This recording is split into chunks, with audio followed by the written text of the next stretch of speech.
Get to know the current political issues, the real stories behind the headlines. Get interactive.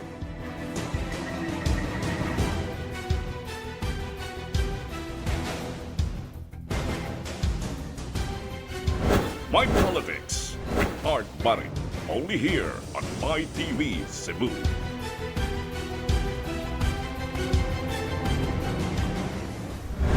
Good evening, my dear televiewers. Once again, this is your host of my program, My Politics, Art Barrett. And we have our special guest this evening. Despite her busy schedule, kakita siya panahon to be with us and to discuss her programs and her advocacies nga usan nga nakita na to nga dili sayon nga himuon, but then nangahas siya sa himo as a lead convener of this program, and it has something to do with the problems we are facing today. Grabe kayo, no, which is a drug problem. Unsa may buhaton na to with our drug dependents and those drug addicts, no? Ang simbahan ma-involve sad, ang komunidad ma-involve sad, and it leads a person nga aduna gyud siya commitment, and not only 99% na commitment but more or less 100 plus commitment. So atong i-welcome atong sugaton si Ma'am Fe Barino. May gabi kanimo, Ma'am Fe. May gabi, Art. May gabi sa tanan nga nag-tanaw karon sa atong program. Salamat kay sa imong pag-invite. It's really a privilege for me to share what we are doing right now, which is very relevant in our society today. Yeah, thank you also very much, Ma'am Fe, nga nisugot ka nga mamahimo na mong guest despite sa imong hectic and busy schedule karon, no, kay bawo man ta being a businesswoman nga ikaw wa lang sa imong negosyo nagtan-aw kundi lakip apil usab sa uban ni mga programa nga diin nagpakabanaan ka labi na kining atoa nga hisgutan ug atong pagasaw-sahuan karon. Now, akong first na kong pangutana ni Ma'am Fe, unsa may nagkaaghat nimo to go into this advocacy? It's really para nako ba, looking back, it was really a call from God. Kay at that time, I was watching the TV, ag kita nako pagtukhang, katong pag-launch sa tukhang, so many drug addicts came forward. Nagdagang kuha, ani din ni kadagang drug addicts. And I have a very strong one in my heart ba nga, kadaghan ani, og di ni mga matay, mapriso, na pa magyud ni ma-save. Then, I am in the charismatic renewal, and I know I've witnessed many people transform pinagi sa spiritual programs. Then, I also know nga, doon na sa kuy mga kailang mga drug nag-handle of drug rehabilitation program. So I thought nga I think I can do something very strong is my feeling at the time. And so ag ko maglangan, nanawag din ko sa mga friend. Katong akong friend si Rene Francisco from Osamis, bro. Can you help me? I want to have a program nga community based lang kay atuon na nahibaw-an nato kanang ang drug rehab kay kuan man siya kanang residential niya mahal og bayad. But this time looking at the surrenderies kanang mga pobre man, di man gyud ka-afford. Ko nga naa mo ko center, pwede man ta makahimo kuan. So we go around nangita mi unsay among buhaton. Then finally wa gid maglangan. July man to pagka August 14 nag-start din mi sa among program. At first we thought nga kanang mga surrenderies amo kanang nang surrender sa gobyerno.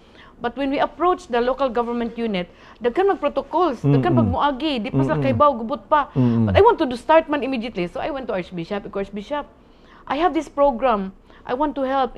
Sige, by all means, you go ahead. There's so much things to do. Go ahead, start the program. So mo din to nga, naghimo mig faith-based program. So it's only during this administration nga inyohang nasugdan ni? Yes. So as a response sa kadtong tukhang scheme nga gihimo sa atong gobyerno? Yes, that's right. Okay. So but this is a faith-based, as you said, nga kining a program. Yeah, I call it faith-based because naamay kanang component, strong kay ang component sa faith. That's why the program is called Surrender to God. But you know, drug addiction is very complicated problem.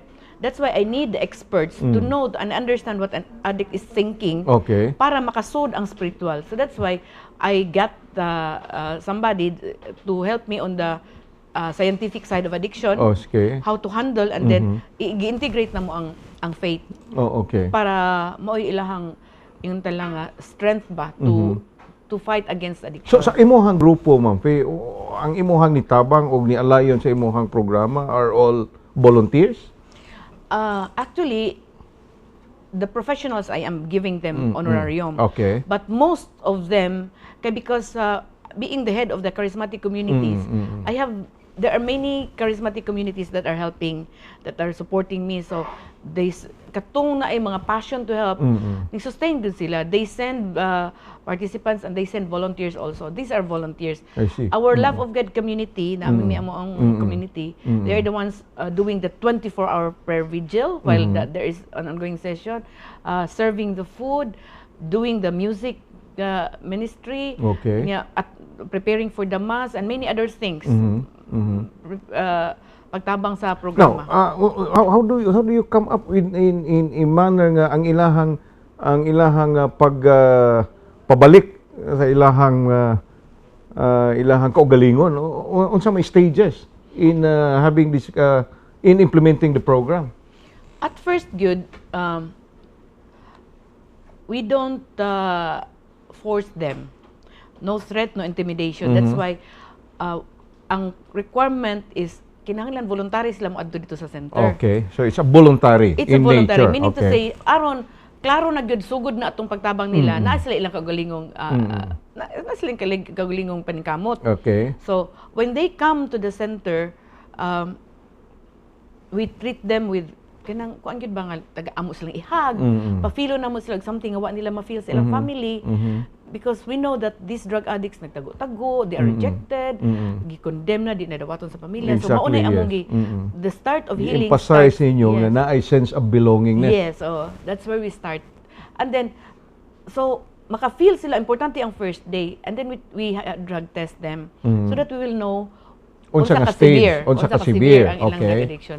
So in that case, mahatagan na namo sila psychoeducation kay ba namig unsa scientifically unsay pwede namo mahatag niya. I see. So we do both scientific and spiritual. Okay. So samtang na ay scientific approaches, doon na sad ang spiritual. That's why importante kayo ang prayer vigil nga back support. Okay. Nya doon natin misa nya atong mga misa sad pinahaom sad ang mga homily sa the life of an addict. Like for example, kung ang addict gi-reject sa society, the homily or the teaching will talk about the leper in the Bible nga Okay. gi-reject ang giayon na sa Ginoo, or katong mga bakol nga dili katabang silang kagalingon, kinahanglan og people to help them so that the family will also be aware nga these people need help.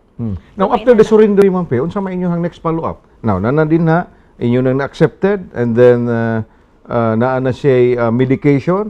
So, how do you monitor nga siya is nagpadayon sa iyahang struggle or paningkamot? During the 6 days program, kanito 10 days na siya. Actually, with no medicine at all. Ulos sa gyud ni spiritual psychoeducation. So, during the 6 days program, katulon na mo sa drug test, primero first day. That's why kinahanglan grabe ang motivation nga dili gyud siya mosuyo pag balik. Okay. Kung positive siya pagsugod. We have to see to it that the end of 6 days or 10 days, negative na gyud in I see. test. So 3 days monitor na mo siya. So mahatagan na mo siya certificate nga ning graduate siya for that initial intervention. Okay. Initial intervention. That was initial intervention. Yes. Okay. So in other words, successful na mi kung mag-negative na sa last ng drug test. Then after that, tungod kay community-based man, wala man na sila controlled environment, they go back to their Respective places. homes. Okay. Yes. Respective families. Every day they go back to their respective families. Then igabot dito doon na we require them to go to drop-in centers. Kung aside dool, we have drop-in centers na sa Villa Gonzalo, kanito na sa Ermita pero gi-merge na different places. So they have to go there just like any illness na siya maintenance. Okay. So So, three they'll times a report week. to somebody. Yes, doon na may mga facilitators, recovery facilitators I see. who will journey with them. addiction is a relapsing brain disease. So every now and then mobalik na sila, I musuyod see. na sila balik. But Mangitag yun, ugoy, makabantay. yes, Something like that. ug makasuway gyud, musuyod gyud balik. But what good thing there is they know where they go back to para ma-sustain. Okay. Ma-stop na sad, unya mo taas na ilahang kuan. There will be something, Ma'am Fe, nga mo fill-upan sa kanang ato ang facilitator. Nga Actually, siya, nibalik siya, yung ana. Kaniadto we do that, but tan-aw na mo dili kaayo siya mo work because realistically speaking, not all of them are very faithful in their kanang gitawag na namo continuing care program. So ang amo lang gyud na whoever will come, they are the ones who are interested. So we don't dream for daghan kay nga tao. We just need one or nabitaw sa Biblia nga bisag usa lang nga mobalik. o magpiesta ang langit, no? So but not just one ang gihatag sa Ginoo, daghan. So makita nato nga ang mga drug addict karong panahon nanginkamot gyud sila nga mabag-o. Gikapoy na gyud sila sa ilang kinabuhi. Ilang kaugalingon, That's why kinabuhi, maningkamot gyud okay. sila, maningkamot gyud sila kanang nga maulian sila. And you know, kung makakita ta sa kanang mga drug addict nga na-recovered, makita gyud nimo change in their face, change in their physical, kung malipayon kay sila. So also with the family, limang Yes, kana nga yes. ang og imutan nito ang anak nga naisalaag na balik nga tarong Yes, ang labig yung malipayon ang pamilya. Although dili sa yun ha, pagdawat sa pamilya kay di sila motuo. Kay I can just imagine how many years sila giilad, Exactly, how many yes. years sila gipasakitan. Nya karon lang. But ahibaw ang mga adik ana nga dili sa yun pagpahiuli. Kinahanglan pa na sila mo work to make amends, to gain back their dignity. Kibaw sila ana. So on your side, Ma'am Fe, kamo sad mutabang sad mo unsa pagpahiuli sa drug dependence nga na rehabilitated or na kuha na siya, nahibalik na siya, unsa or pagpahiuli nga do sa pamilya? Yes, actually part sa mong program sa dili pa sila mo graduate, panhaon na mo ang mga parents, Okay. mga family members. Okay. Ingon talang the closest family member. So in that- a way, na ay pre-conference Yes, before ni balik nga to sa yes, kuha. aron tuduan na mo sila unsayo ilang attitude sa ilang the right attitude para matabangan, masuportahan. But that's not enough. There has to be because ang family good appeal mo good. An addiction is a family disease. Yeah. So the whole family has to be rehabilitated. The whole family has to Okay. be. So dako kay ning challenge ning sa family aspect. Dako kay ning nga challenge. But we're working on it. Naat sa tay mga volunteers. I see. Oo. So the family also will report or you also welcome, no? Og unsay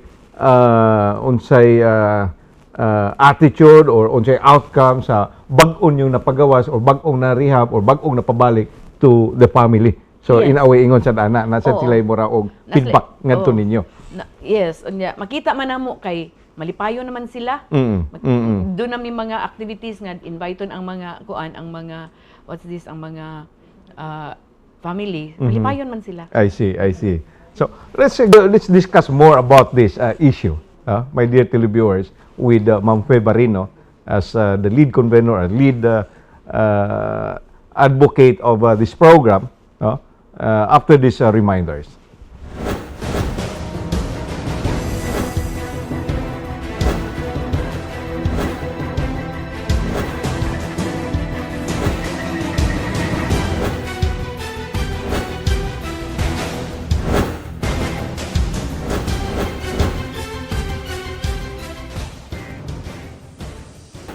Once again, welcome, my dear televiewers. This is our program, My Politics, and this is Art Barrett, your host. And we have our guest for this evening, Ma'am Fe Barino, who is now having this kind of a program implemented not only in Cebu, not only in the city of Cebu, but likewise all the component cities and the province of Cebu as well.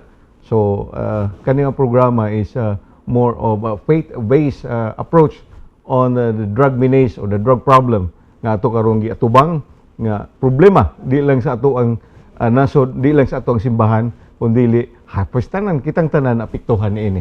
Unya sa imong pag-implementar, Ma'am Fe, unsa may mga babag nga imuhang na encounter, no? The resistance coming from the family or from the community itself. So kay di man sayon ang pagpahigayon sa mga programa, and at the same time pag-introduce niyo sa maong programa, unsa may nakita ninyo nga mura og dili sayon nga itakol, dili sayon nga himuon. Honestly, ang pagpasabot lang yun para daghan ang duol because we have, sayang kayo, sometimes we can accommodate in every batch, we can accommodate maximum 100, but sometimes pag bag-o pa daghan, abot og 70 kape, nag-abot ka gamay, unya masayangan ba ko daghan kayong volunteers, mas daghan pang volunteers kay mo at kaysa mo ko. Kaysa mga drug dependent. Mora gyud para nako number one challenge kay at first ang akong apprehension kay madlo ko kay tingalig na yung mga violence inana. But praise the Lord, 16 batches, more than 700 people na among naka-undergo sa program. Wa gyud mi ka encounter og anything na violence or behave kay mga drug addict nga among ikuan kay because they really need help. They really need our help. Unlikely kayo, no? Yes, oo. Kailangan mga kinaiya. mga butan kayo. Basta kay unsa man naman pe, maiguog ka ng bindita, mausap na. Actually, tanaw na ko tungod kay kita nila nga sincero ang among pag-atiman nila. Gaon ko na mo sila love, ihag na mo sila, welcome na mo sila, pakano na mo sila tarong, dagkan mag-serve nila. VIP kay sila na mo. Asa ka ana, drug addict nga, rejected kay na sa society. That's why, behave kay sila. Kanya, kung kay grateful kayo ang mga drug addicts nga matabangan. Nga makitaan sa nila, while na ay dere inyohang giatiman, na amoy gi-interview, na amoy mga interventions gihimo, na asay ang support group nga nangadji para nila. Yes, oh. Yeah, so karon kuan ko ba nga asa naman ang uban di naman nag-anam og kagamay. But you know, God is so good. Tagaan na sad mig laing trabaho. Mao nang abot Miss Jail og daghan kaing drug addict sa gawas tuoy daghan nga drug addict sa sud nga sa prisuhan nga nagpundok. So that's why naansad mi didto karon. So, this is a program ninyo diya sa mga jails nga naa naman gid ang mga atuang drug dependents, mga drug addicts na sa sud nga prison na gyud. So, unsa may pamaagin nyo? You are coordinating with the jail warden or the jail management? Nga mo conduct mo programs to these mga inmates? Actually, it was Superintendent Royina Garma who approached the Archbishop. I see. Kay nagpatabang siya kay tungod aning plea bargaining agreement. Okay. Now, she was very much worried nga ipagawas ng mga drug addicts sa prisuhan nga more than 3,000 in one city jail alone. Ug ipagawas na siya dako kay problema sa pulis. Ipagawas nga way intervention, wa tanan. Intervention. Dako kay problema sa pulis. Okay. So nagpatabang siya Archbishop. So Archbishop called me and so we started coordinating with Superintendent Garma, with the warden, with the warden, okay, with the OH, okay, and even with the Department of Justice. Okay. Para matabangan na mo ang mga piniriso nga involved sa drugs nga naa karon sa prisuhan. So right now, we have already conducted 2 sessions and pila na ka weeks nga follow-up programs. So how successful Mampe ang inyong pag-conduct sa maong programa? I should say successful kay controlled man aram sila dito tanan. Nga naman sa sud, no? Oo, ang ako lang ang response nila was very positive, balipay kay sila kay lahi man ang among programa good kanang because the people that I sent there kani sila si Jay ug akong mga staff, they are professionals. I see. They are really studied. The same setup, Mampe, while you are conducting some interventions, discussion among them, lain san ang prayer group at the back or somewhere else. Somewhere diri sa parokya ang mga sa parokya. ang among mga charismatic communities mo'y nagkuan. Mo'y nagpahigayon sa maong kining kuan. I see. So at least ang approach o ang approach niyo sa programa, so extended na instead nga ariras parokya o community na appeal dito gyud mismo sa mga prisuhan. Oo. Naidaghan dito kay diri sa gawas mao lagi na nagkaroon panahon na ano mo kagamay. I don't know why but despite sa sige natong panawagan nga wa man ni bayad, libre man ni aron matabangan mo. Nagkagamay gud siya pero sige lang walang gid gihapon mimihunong. So mo na gidamis Ginoo dito sa prisuhan. Daghang adik dito nga ang itabangan. To ani daghan kaayo hinuon. Now ang kanisiyang programa, paglusad ninyo, Mampe, is, of course, diha na nakibaw si Archbishop Palma pag humana nimo og adto, no, nga you have to introduce this kind of a program. Yeah, you were given the go signal, the support coming from the Archdiocese. Ang mga parokya imo sanggi the same or more or less the same kining tanyag nga imong gihatag pod. Yes, actually ang later on ning launch ang Archdiocese og programa gitawag og Cebu Archdiocesan Program for Drug Dependence. And there are two models. Ang model ang sugod kining amo nga purely faith-based, no police intervention, no government intervention. Okay. The other model katong sa Labang kang Father Jola kay they coordinate with the barangay, with the PNP para sa mga surrenderers. Community-based gihapon. Okay. So kanang this program is really open to all parishes, all kanang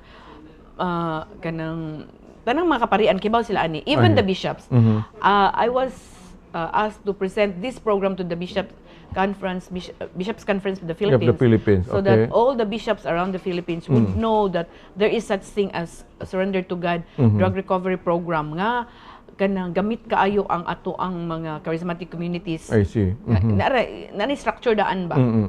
So yeah, I had that presentation last July. Okay. This year. The church or the archdiocese, Madam Pe, wa pa maka-create o makahimo og commission nga to have or appeal ni siya as part of the mga organization sa simbahan? So pagkakaroon wala pa. Wala pa. Wala pa. We are operating like kami sa Surrender to God. We are operating as an NGO using the faith-based program with the support of the Archdiocese. Okay. But how do you finance the project nga ma-sustain siya, Ma'am Pe? Considering ang simbahan o ang imuhang programa is as an NGO, you have imuhang mga volunteers, you have mga consultants o ang imuhang mga professionals nga imuhang taga-honorarium. So it's not easy. Honestly speaking, right now kuan pa kanang private funded, meaning akong bana, akong i-support sa among kampanisad.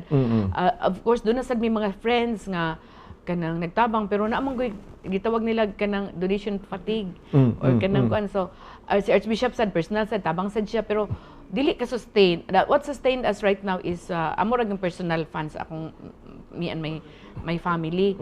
So that's why I thought magud nga dili ni I thought nga one time or kadiyo tra pa. But you know, nag-anam ni nagsumpay-sumpay naman nag-anam ka dako, nag-anam ka wide ang amo ang services. So that's why right now I am really thinking this problem does not just concern of a few, but this concerns everybody. And I know there are many people who really wanted to help, but just do not know how. So that's why I will be very soon. I will be launching a donation campaign so that the general public can take part of this advocacy. We are willing to expand our services, but we cannot sustain this without the help of everybody. Well, the program that you initiated, that you started, Madam Pe, even if it started only last July this year, murag grabe man ang Last kapaspas. July in 2016. 2016? Oh, yeah, August when this administration Yes. took over, Yes, no?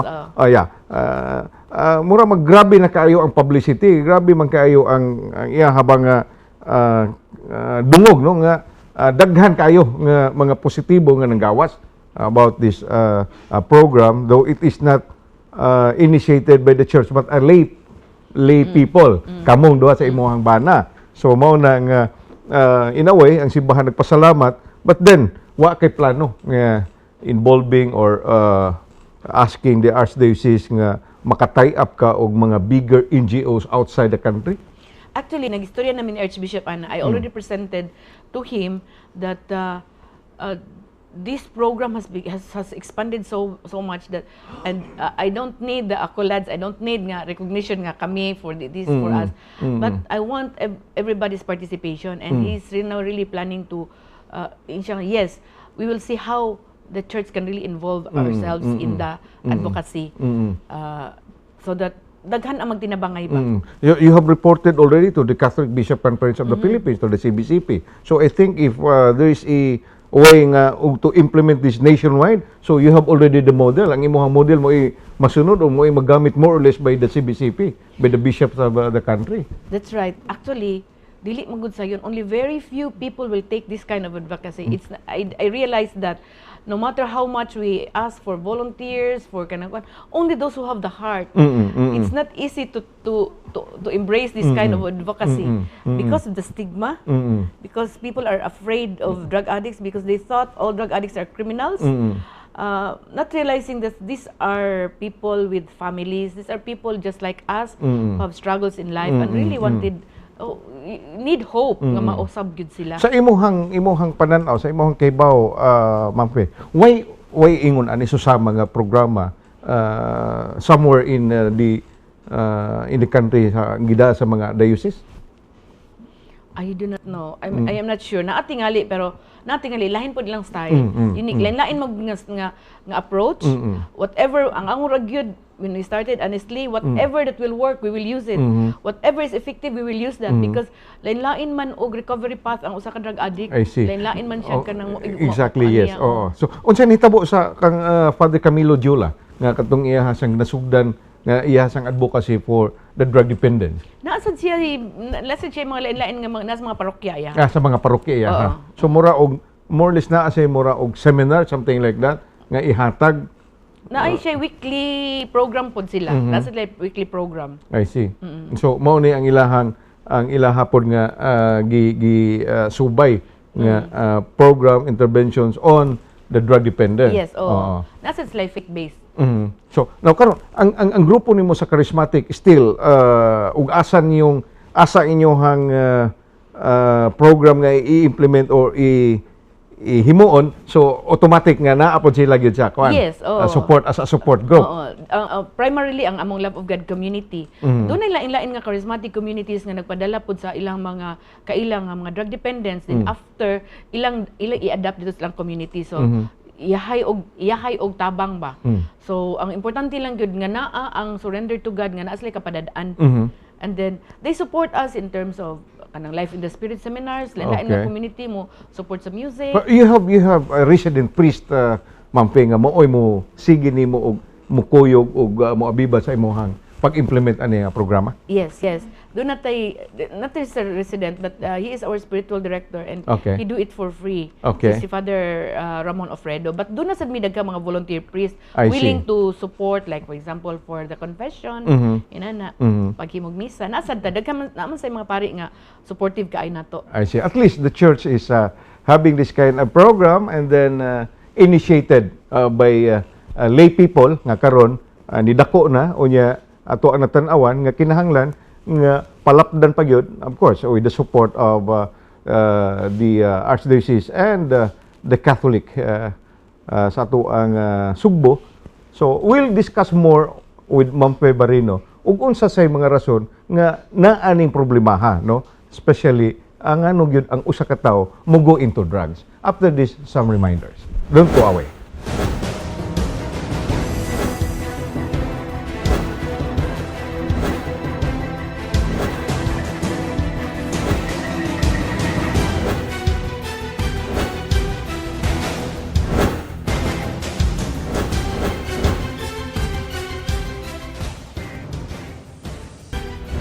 Once again, welcome back to our program, My Politics. This is your host, Art Barit, with our guest this evening, Ma'am Fe Barino. Ma'am Fe, you made mention regarding the kining problems encountered sa ato ang pag-implementar sa programa nga it's not easy, no? Of course, kining ato ang problema nga giatubang karon. Now, ang usa sa ato ang natan-awan o ato ang ngayon ato kahibaw-an unsam gi igong rason, no, nga they're into it. I mean, daghan kayo ang ato ang mga kabataan, not only mga batanon, no, nga they are into drugs. What are the reasons nga mo appeal o musagol magyud sila niining mga butanga? Unsa may nakit-an ani gyud, Ma'am Fe? Matod pas mga professionals sa study, dunay tulo ka butang ano musod ang at least tulo. Ka butang ano musod sa addiction. Una katong giingon nilang genetics nga kaliwat dili lang kay drugs, kaliwat dunay kaliwat nga palainom or palahubog alcoholism is already an addiction, gambling, sex or whatever. So na sa genes daan. na sa genes. Sayon kaayo nga makadevelop og addiction ang usa ka tawo. Ikaduha ang environment. Kung unhealthy ka nga environment, daghang drug addicts around, lisod kay pagpugong ba. So dako kay tendency nga matakdan ka sa unsay naa sa palibot. Ikatulo niya na ang kuan ang imong mga kabarkada, imong mga kauban. So it doesn't mean nga ang mga sa nas barkada it is you ang imong pagkatao mismo mo ay kuan mo ay ma-challenge niya na kung suyop ba ka o dili. So kung doon ako na imong mga barkada kusog kaayo, lisod kay pag-resist anong gitawag nag peer pressure. So mao ni mga butang nga posibleng hinungdan nga mahimong drug addict ang usa ka tawo. This is really a big challenge for all of us. Kita, especially kami nga nag-advocate. Mo na nga right now ang surrender to God, we start going to the schools para pag-educate sa mga bata ug unsay danger, ug unsay mga prevention. So we are now developing a prevention program that will start from the kids in school. Then we go, even mga barangay officials are asking, even the church workers are asking, kay daghan kay wakasabot og unsay addiction. So daghan kay trabaho uno nag-rehabilitate patas na kang addict, nag-andam pata diri sa mga aron dili daghan ang ma-addict. Kay ug atong mo ni pag-iingnon atong i-lesser ang demand para ang supply dili mahalin unsa pa na kadaghan nga supply nga ibubo kung walay mamalit dili sila mo. So this is already also an additional kining working group sa Mampe nga adto sa school nga mao sa ilang focus ang pagtudlo ra sa evils of drugs or drug addiction sa mga bata. Yes, we are doing it already. Daghan kay mga public schools nang hangyo na namo. Nasa mga grade school actually. Kay sad to say, ang addiction is already in the schools, in the elementary schools, in the grade schools. So mao na nga kinahanglan paspasan bitaw kay tungod sa kakusog sa supply ba unta ma-minimize ang demand mo nang dako kay trabahoon. So there is a big problem and the program of the government is more of kining tuk-tuk hangyo and then at the low level wa siya program intervention na gihimo but liman mo na public schools mo ni nang hangyo sa private institution nga supposedly ang gobyerno unta mao'y una nga mohimo sa mao mga programa. So inyo ha nakita na is a welcome development. Yes. I can also say nga ang government dili gud mahimo nga sila ra tinahanglan gid tabangan. Mao bitaw nga it come to my mind ba nga it's high time nga atagan og attention sa government ang drug addiction nga problem in as far as collaborating with the private. Kay if nabuhat na sa DepEd nga dihang di na ma-overwhelm na kayo ang daghang ka estudyante nya ilang gi subsidize ngadto sa private school ang mga school children, the government can do the same thing sa drug addiction problem. Kung dili na mada sa government, do na good like us NGO who can do the job for them, and there are many other recovery communities who have this capacity to do it. Who will make the request, Mampe? The principal or the local government officials or the municipal mayor for that matter? Usahay ang barangay captain, usahay ang principal. Maybe the barangay or the principal will coordinate or will request the barangay captain or the barangay captain to approach you, something like that. Yes, kay I think ang DILG is requiring the local government units to undertake mga community-based program, but they do not know how, they do not know kinsay lang. So that's why they tap on us. I see. Kay wa man sila po ilahang kaugalingong programa nga ingon ana, so mao na nga nitap lang sila ninyo as an NGO nga mao'y mo implement sa ilahang programa. Yes. In compliance with DILG directive. Yes, that's right. So it's a welcome development, Mangigala, and then good that we have an NGO like this, no? Kay wa pa asa man sad padung nga ato atawon nga mga estudyante. Now, on this case, this set up, Mampe, nga naa mo sa eskwelahan, naa mo na sa community, naa mo sa simbahan, and then karon sa prisuhan. So, ang problema ni is, of course, to sustain the program, to sustain the implementation of the program, nga you need more volunteers, you need more support, not only from the church but likewise from the government. So, unsa lisod man sa gayo as an NGO to operate within the ambit sa gobyerno kay daghan kay mga requisitos. Lagi, actually, we're hoping, right now, honestly speaking, nagpadayon lang gyud mi until help comes. I'm sure dili gyud na mo ma-sustain, no? Personally, we're not that, di mi ingon ana kanang kakuan. I have to be honest, di na mo sustain. That's why, manawagan jud ko. I was thinking manggod og sa gobyerno, basin ma-sacrifice or ma-compromise ang among Ma-compromise ang program. So, ang ako lang unta nga, this is the time for the private sectors, the private individuals to come and help, to offer help. I mean, there are many people, good people there who are listening right now, and who knows how great is the problem and willing to help but do not know how. Kami, we will do it for you. We just need financial help and volunteers, professional volunteers. Just feel free to come to us. Naatay Facebook page na Surrender to God. Or they have some let's say an account nga diin kadtong gusto magpa-anonymous adto lang nila deposit dito and then adto na makit-an nyo because this particular funding or kaning funds intended for sa inyo nga programa. very soon we will post that, no? We will post that. Amo lang nita lang kung unsay paagi nga dili nga ma-legalize, wala dili ta makuan ba nga dili ma-hack or whatever. We just amo pa lang gipahiluna, but we will publish the account very soon. And some other ways nga makahatag sila silang donation nga safe. Nga maadto gyud sa proper exactly because I know there are a lot of people out there no nga gustong mutabang nga gusto lang magpa-anonymous. There are a lot of companies nga gustong mutabang nga gusto ni pud mapabutang ilahang pangaan. Yes, I know, especially drug addiction is a very sensitive issue. Very sensitive kanang advocacy. So I know, I can understand that.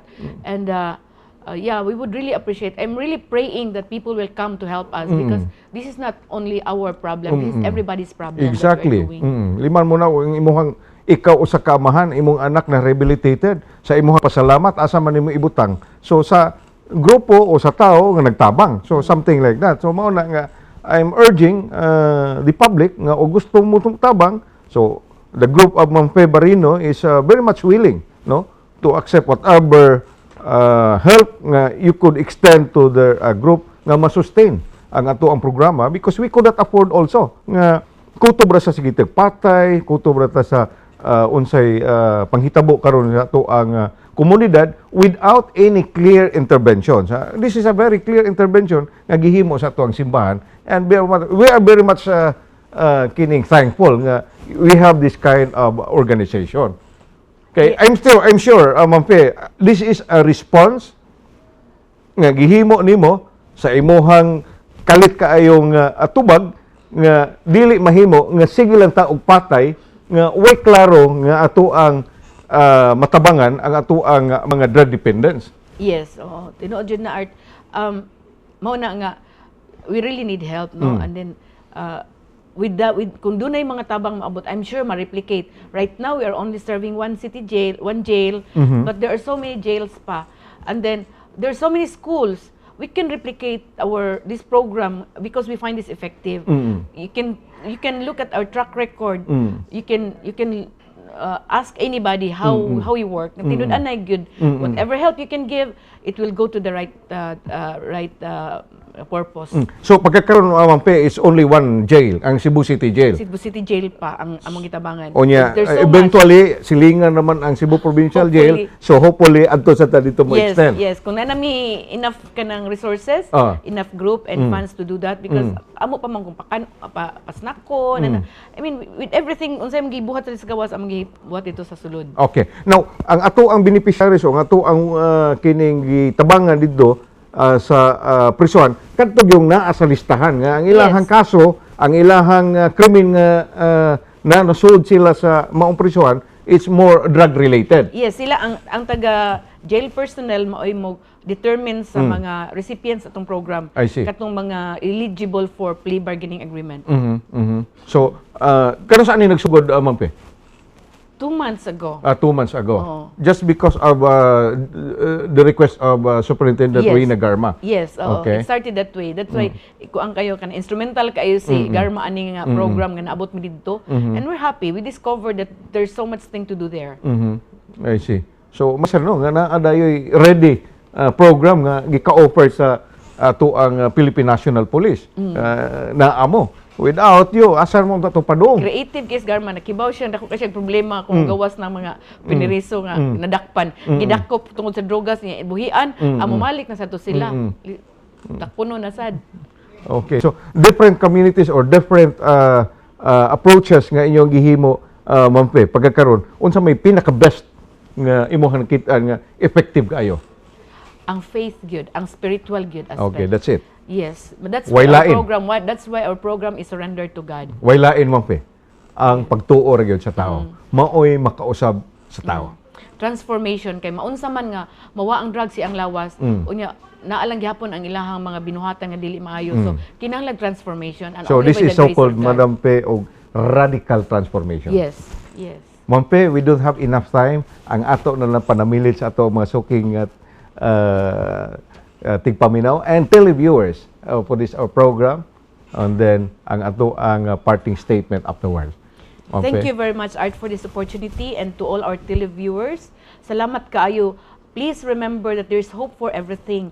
Kaning atong problema karon sa drogas, this will come to pass basta magtinabangay lang gyud ang tanan. We just need to help each other. Di na to pwede pasagdan ang gobyerno. Of course, we need your prayers, and know that these people, kini mga drug addicts nga itong kitabangan, they are human beings. These are lives, precious lives that God has given us. So we need to help them. Thank you kaayo, and please support us. We need your support. Thank you. Thank you very much, Ma'am Pe, for guesting our program.